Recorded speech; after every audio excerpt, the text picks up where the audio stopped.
Allez, salut à tous, j'espère que vous ça va. Aujourd'hui, on fait un ampli Dragster, c'est un ampli voiture. Le modèle c'est DA, donc D comme Damien, A comme Aurélie, 604. Donc c'est un ampli qui est censé délivrer 4 fois 60 watts RMS. Donc un haut-parleur, un deuxième, troisième et quatrième. Donc cet ampli là, lorsqu'on le met sous tension, il passe immédiatement en mode protection. Donc on va l'ouvrir, on va regarder la carte électronique pour voir qu'est-ce qu'il y a, quel composant est en panne dessus. Pour soutenir la chaîne, n'hésitez pas, mettez un maximum de pouces vers le haut. Plus il y aura de pouces vers le haut, plus les algorithmes de YouTube diffuseront la vidéo. Donc ça peut aider un certain nombre de personnes. Alors voici la carte électronique. Donc, si je mets mon tournevis, c'est normal. C'est parce que on a le transformateur ici. Tout ce qui est à gauche, ça va concerner la partie primaire. Tout ce qui est à droite, c'est le secondaire. Il n'y a rien de plus simple. Ensuite, ici, vous avez les doubles diodes de redressement de la lime secondaire. Vous en avez deux. Le reste, ce sont des MOSFET de la partie primaire, comme on a déjà vu sur d'autres amplis. C'est conçu exactement pareil, sauf qu'on a des composants qui sont de valeurs différentes, mais ça reste le même principe. On a un primaire avec le découpage pour aller dans le transformateur, grâce au MOSFET. Et ensuite, on a le redressement avec les doubles diodes, qui sont dans des boîtiers TO220, comme les transistors. Les condensateurs, là, ça fait quand même partie de l'alimentation secondaire. Par contre, tout le reste, là, c'est l'amplification en courant. Et ici, on a l'amplification en tension. On a notre signal audio qui arrive sur les prises RCA. De là, on fait une amplification en tension. On va augmenter la tension de notre signal audio. Donc, par exemple, au lieu d'être à 230 millivolts, on va se retrouver à valeur crête 6 volts, par exemple, et moins 6 volts. On va être entre les deux parties, en fait. Et après, on a une amplification en courant. C'est ce qui va fournir le courant nécessaire au haut-parleur. C'est pour ça qu'on va avoir des amplis de, par exemple, 45 watts en sortie, 100 watts en sortie, des amplis qui sortent 1000 watts en sortie. C'est grâce à l'amplification en courant. Donc je fais un petit zoom. Voilà. Donc, il y a 4 sorties sur cet ampli. On a 2 MOSFET là, c'est une sortie. 2 autres MOSFET, c'est une autre sortie. 2 autres MOSFET, c'est la 3e sortie. Et les 2 autres MOSFET, c'est la 4e sortie. Donc là, il n'y a rien de bien sorcier, c'est facile.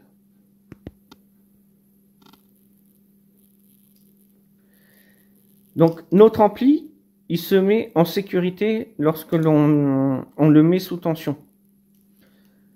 Donc ce qu'on va faire, c'est qu'on va prendre un multimètre en mode diode et on va venir tester déjà les doubles diodes de l'alimentation.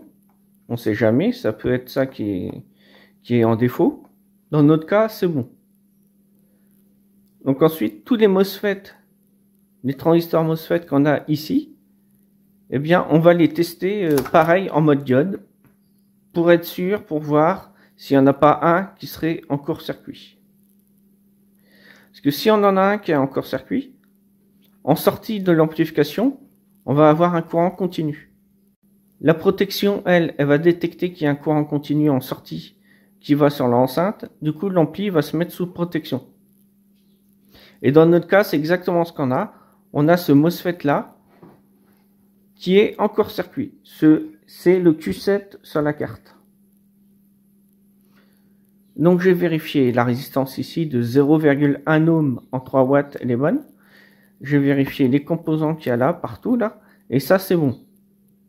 L'autre MOSFET est bon également. Par contre, celui-là, il est encore circuit. Donc, on va le changer. Avant de changer, il faut encore qu'on fasse 2 petites manips pour enlever la carte réellement. Parce que là, vous voyez, hop, on ne peut pas les souder. Il faut que l'on enlève les 2 vis. On a une ici et une là. Donc on enlève les 2 vis pour sortir la carte et puis avoir la carte fixée sur le dissipateur. En fait, la carcasse de l'ampli sert de dissipateur pour refroidir les transistors MOSFET. Donc en avant toutes, je m'occupe de ça.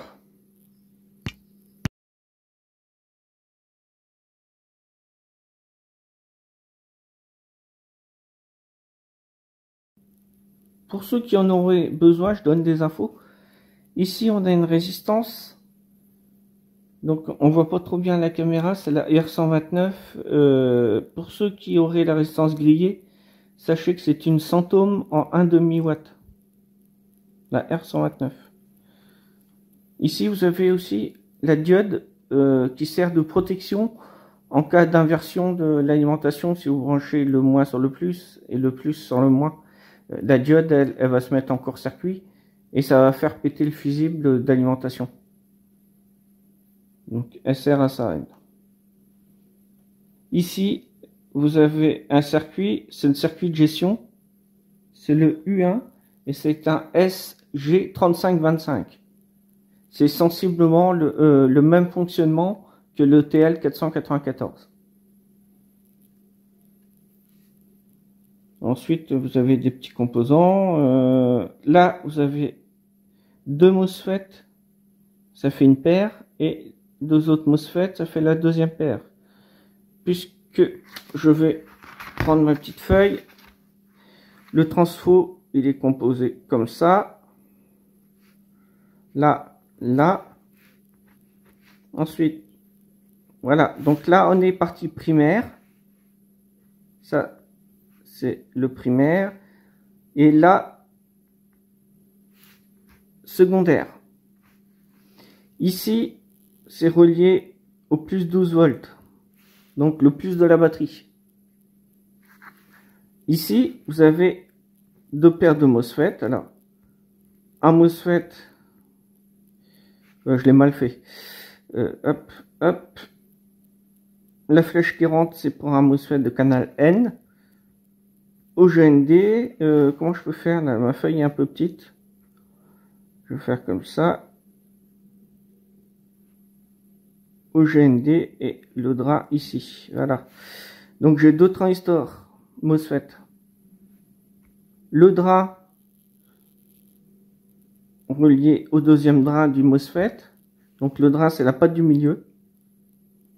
Donc cette patte-là et cette patte-là sont reliées ensemble. Cette patte-là et cette patte-là sont reliées ensemble. Par contre, la patte d'ici et la patte d'ici ne sont pas reliées.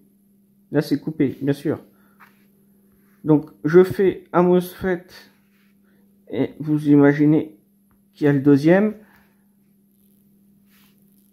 le drap et la source qui est reliée au GND. Pareil, GND et GND pour la source. Pour un MOSFET de canal N, alors je le fais en gros, comme ça vous allez bien le voir. Pour la source, la petite flèche elle rentre. Ça c'est pour un transistor MOSFET de canal N. Pour le canal P, vous avez à l'inverse pour la source la petite flèche qui sort.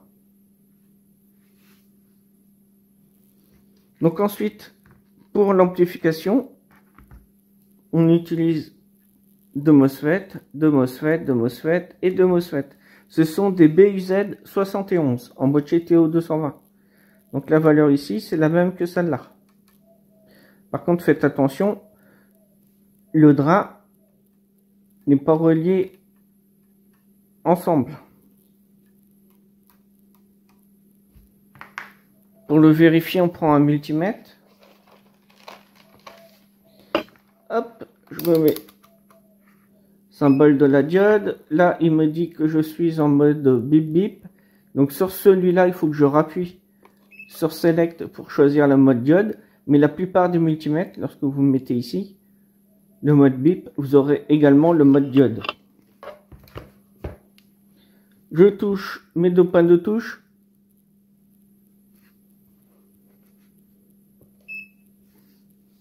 Je me suis remis en mode bip bip. Je mets mes points de touche ensemble. Elle sonne, c'est qu'il y a un court-circuit. Je touche cette voie-là, par exemple. Le drain pour le premier MOSFET. Le drain pour le deuxième MOSFET. Et vous voyez, ça ne bip pas. Je prends le drain là, ça ne bip pas. Je prends l'autre canal, c'est pareil, ça ne bip pas. Celui-là, je ne sais pas, parce que j'ai un transistor qui est en court-circuit. Bon, ça ne bip pas. Le drain n'est pas relié à l'autre drain, c'est déjà ça. Donc, pour voir s'il y a un court-circuit, il faut sélectionner le mode de bip. Pour tester un MOSFET, il faut sélectionner le mode diode. Petite diode. À droite, là, vous avez la cathode, le trait. Et ici, où il n'y a pas de trait, mais un petit triangle, et ben, c'est l'anode. Donc, je retourne ma carte. Le MOSFET en question qui est HS, c'est celui-là. Si je me mets ici, c'est la source. Et le drain, j'obtiens 0,05. Je vais vous le mettre comme ça que vous puissiez voir. Je touche le drain. Vous voyez, j'ai un beau court-circuit. Ma gâche à 0,362. Si je prends un autre MOSFET à côté, ouais. Et vous voyez que un MOSFET qui est bon, j'ai cette valeur-là. Tandis que le MOSFET qui est HS, j'ai court-circuit. Si je me mets en mode bip. Donc ici, ça sonne pas bien sûr. Si je teste ici et ici, ça sonne, forcément. Donc lui, il est cuit. On va le changer. Il y a uniquement un MOSFET qui est HS sur mon ampli, par chance. Donc je branche mon fer à souder, je le dessoude. Donc n'hésitez pas pour que ça soit... Oh là, c'est flou là. N'hésitez pas pour que ça soit plus facile à dessouder. Vous pouvez rajouter un petit peu d'étain sur les soudures. Comme ça, le MOSFET, après, il s'en va plus facilement et vous arrivez à refaire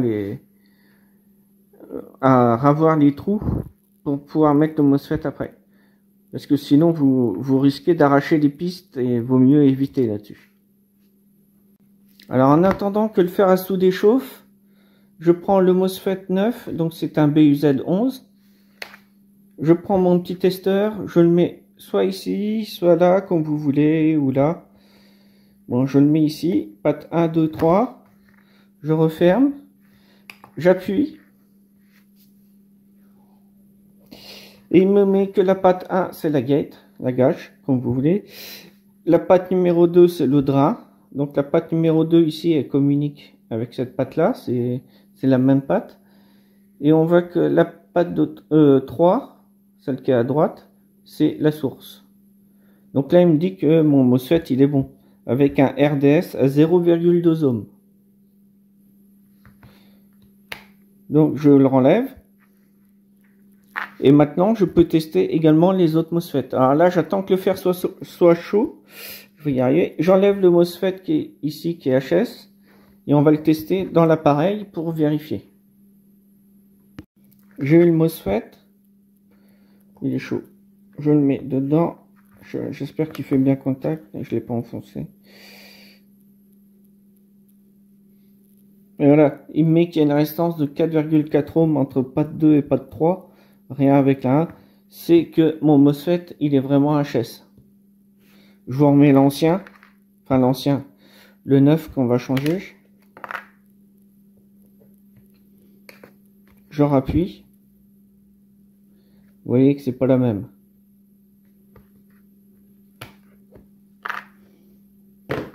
Donc je change mon petit MOSFET. Dans mon cas, il y avait uniquement celui-là qui était HS dans l'ampli. Donc ça permet de réparer l'ampli pour 3-4 euros, pas cher du tout. Je vais remettre des petites gaines isolantes pour la pin 1 et pour la pin 3. On n'est pas obligé, mais bon, c'est mieux. Hop. Ouais, on essaye de mettre à la même hauteur que les autres. Hop. Et ensuite, on reprend le fer à souder. J'ai pas fait voir comment je l'ai soudé, j'ai utilisé de la tresse à dessouder. Et ensuite, j'ai à souder la patte numéro 3.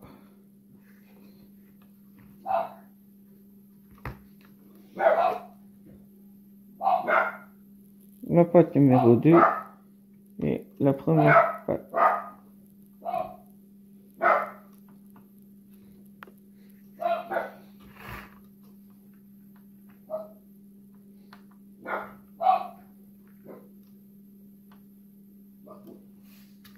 Et voilà, c'est soudé. Maintenant que j'ai changé mon MOSFET, je vérifie quand même qu'on n'a pas de court-circuit. Si ça sonne pas, c'est que c'est bon. Donc mon MOSFET, il est bon. Donc maintenant, on peut remonter l'ampli directement. Et on fera un essai. J'ai mis une alimentation protégée, stabilisée. Je l'ai réglé à 12 volts. Donc là, j'ai mis le 12 volts.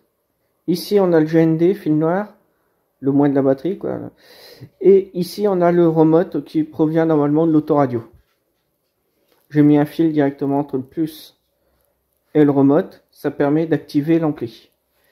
Voilà, maintenant, je mets sous tension. Ma LED est passe au vert. Vous avez vu. L'ampli consomme 1,73 A sous 12 volts. Et l'ampli n'est plus en protection. L'ampli fonctionne maintenant. Donc maintenant, on va remonter le capot.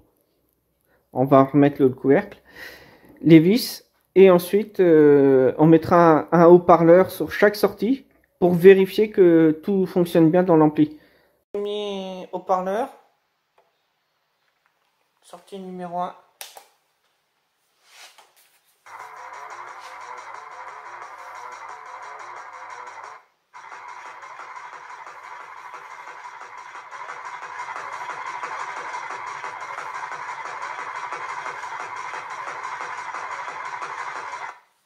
Maintenant, je vais prendre la sortie numéro 2, je coupe, je branche les fils sur le deuxième haut-parleur et je reviens vers vous. Deuxième haut-parleur, on met en route.